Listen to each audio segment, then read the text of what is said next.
আসসালামু আলাইকুম সুপ্রিয় দর্শক বন্ধুরা, আজ আমরা একটি পেন্সিল স্কেচে দৃশ্য আঁকা শিখব। দৃশ্যটি আঁকার জন্য প্রথমে আমরা এখানে এভাবে একটি ঘর এঁকে নিচ্ছি।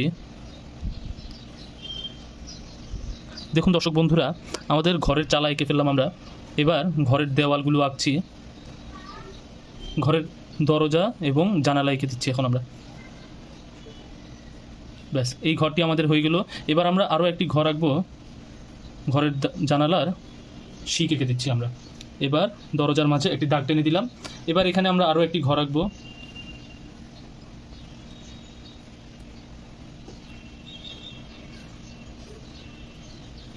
দেখুন দর্শক বন্ধুরা, কত সহজে আরও একটি ঘর হয়ে গেল।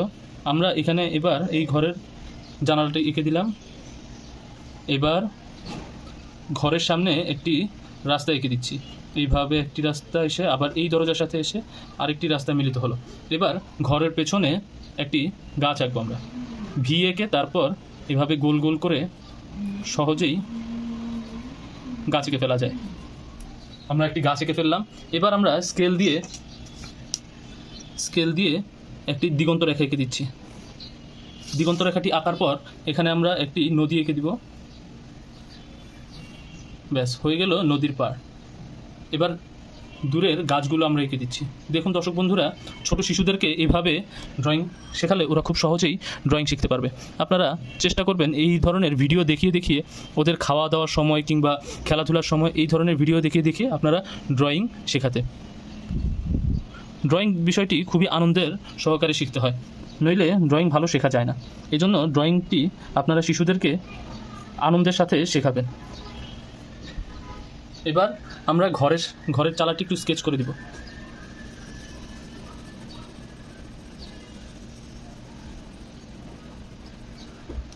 এই ঘরের চালাটিও স্কেচ করে দিচ্ছি।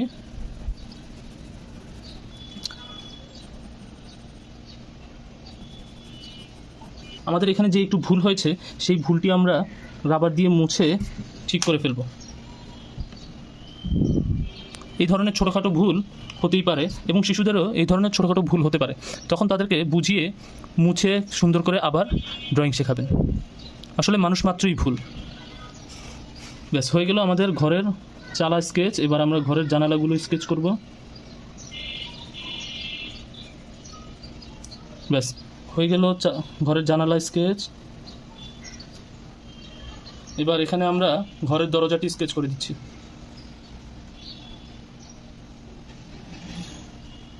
এবার গাছটি স্কেচ করব আমরা। দেখুন দর্শক বন্ধুরা, আমরা কীভাবে পেন্সিলটি দিয়ে স্কেচ করছি। এইভাবে স্কেচ করা হচ্ছে সবচেয়ে সহজ। প্রথমে পেন্সিল দিয়ে এইভাবে ঘষে ফার্স্ট টোন দিয়ে নেব আমরা।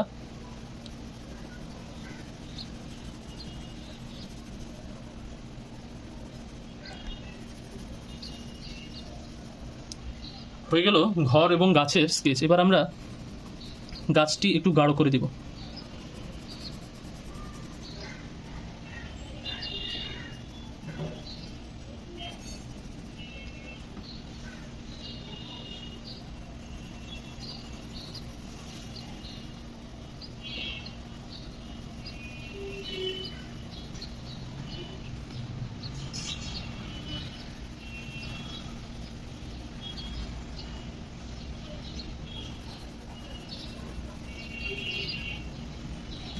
দেখুন দর্শক বন্ধুরা, আমরা পাহাড়টি স্কেচ করে দিলাম।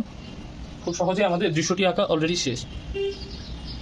এবার আমরা নদীতে একটু পানি এঁকে দিব। ব্যাস, আমাদের দৃশ্যটি আঁকা শেষ হয়ে গেল। দূরের গাছগুলো চাইলে একটু গাঢ় করে স্কেচ করে দিতে পারি আমরা এখানে।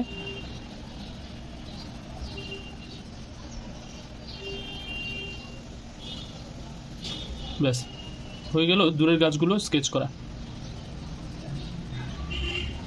এবার এখানে আমরা কিছু পাখি এঁকে দিচ্ছি। দেখুন দর্শক বন্ধুরা, কত সহজে এই দৃশ্যটি হয়ে গেল। আপনারা শিশুদেরকে এইভাবে সহজে কীভাবে দৃশ্য আঁকতে হয় সেটি শেখাবেন। আসসালামু আলাইকুম।